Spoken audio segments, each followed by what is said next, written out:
So today I'm going to show you how I get perfect French knots almost every single time. I say almost because nobody's perfect at the end of the day. These are really simple. I'm going to start by showing you the common mistakes, what happens if you don't pull the cotton tight enough, and then I'm going to show you how I do my French knots. And then we can go on and we can practice and create these 3 little pretty stems of lavender and turn them into a little bunch of flowers. French knots are a must for embroidery. You can use them in so many different ways. They are great for flowers. As I say, I've created lavender here, but you can use them in the middle of flowers. You can use them to create little petals around the outside. There's so many different ways that you can use French knots, and actually they're really not that hard. Okay, so don't forget, if you like these tutorials, please hit that thumbs up and give this a like and subscribe, and let's get on with this. So to do my French knots, I'm going to have 3 strands of cotton, so I'm just splitting this one in half. Obviously, the more strands that you use from your floss, the bigger your knot is actually going to be. So I've got my 3 strands on my needle and I'm knotting off the end.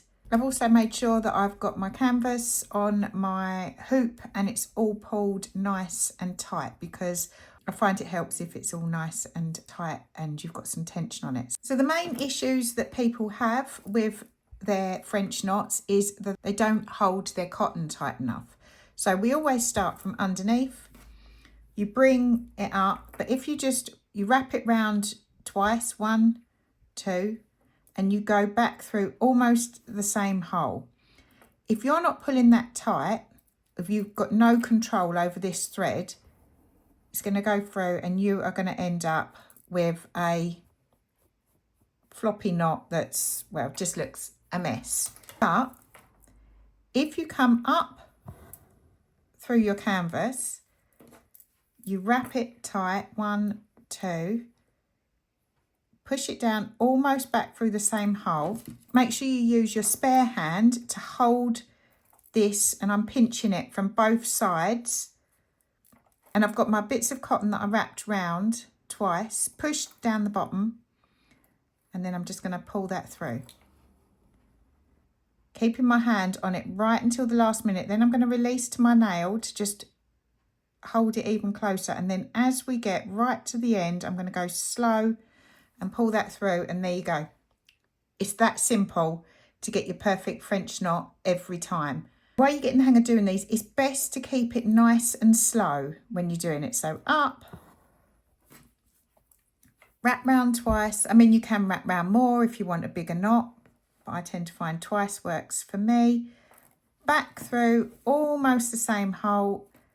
Make sure you've got your threads right down, pushed close to the fabric.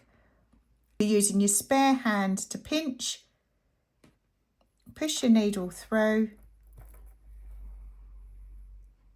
keeping it really tight. As you get closer, I'm just using my nail to hold it, and then I'm going to gradually release.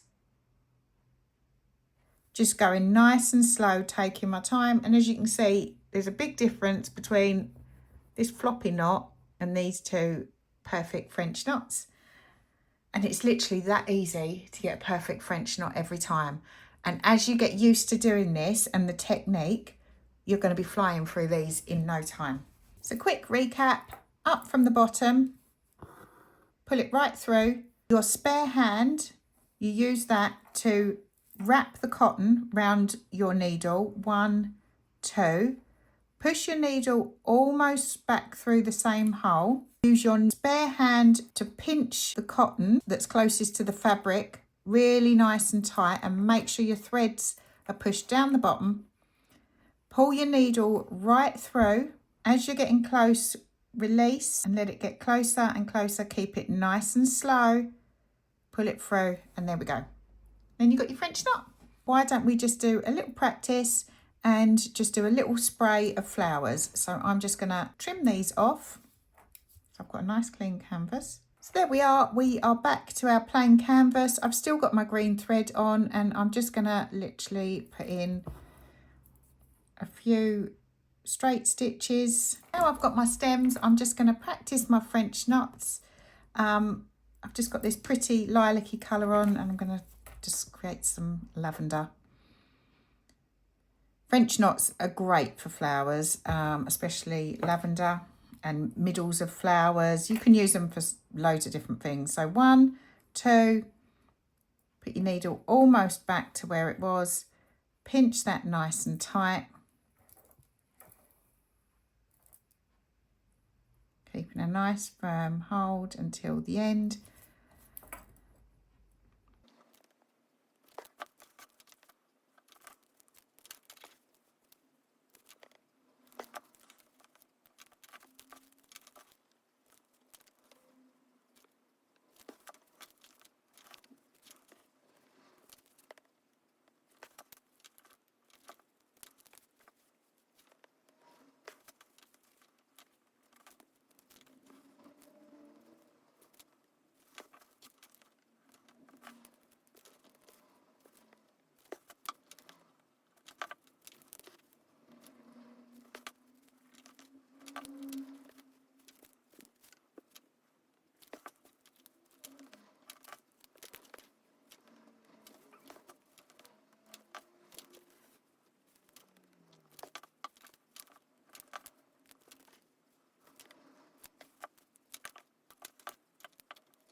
So I'm just going to do some more French knots on the top of these 2 stems and create a little bunch of lavender, and that way I'm getting plenty of practice in on my French knots.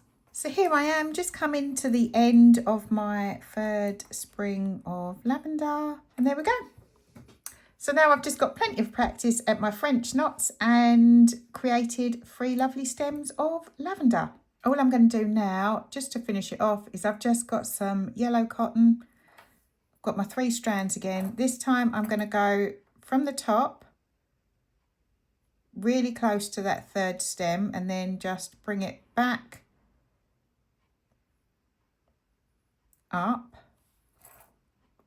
So I'm going up and underneath close to the stems at each edge.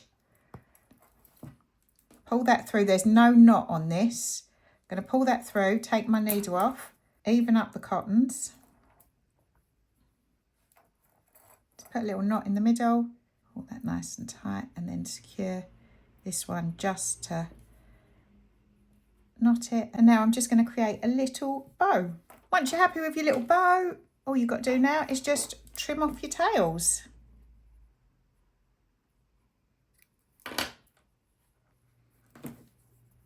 There we go. So now you know how to create the perfect French knot every single time, and you've also learned how to create 3 little lovely stems of lavender and finish them off in a pretty little bunch of flowers. I hope you enjoyed this. If you did, I'd really appreciate it if you can hit that thumbs up and give this a like, and if you want to see more like this, please hit subscribe. Thank you.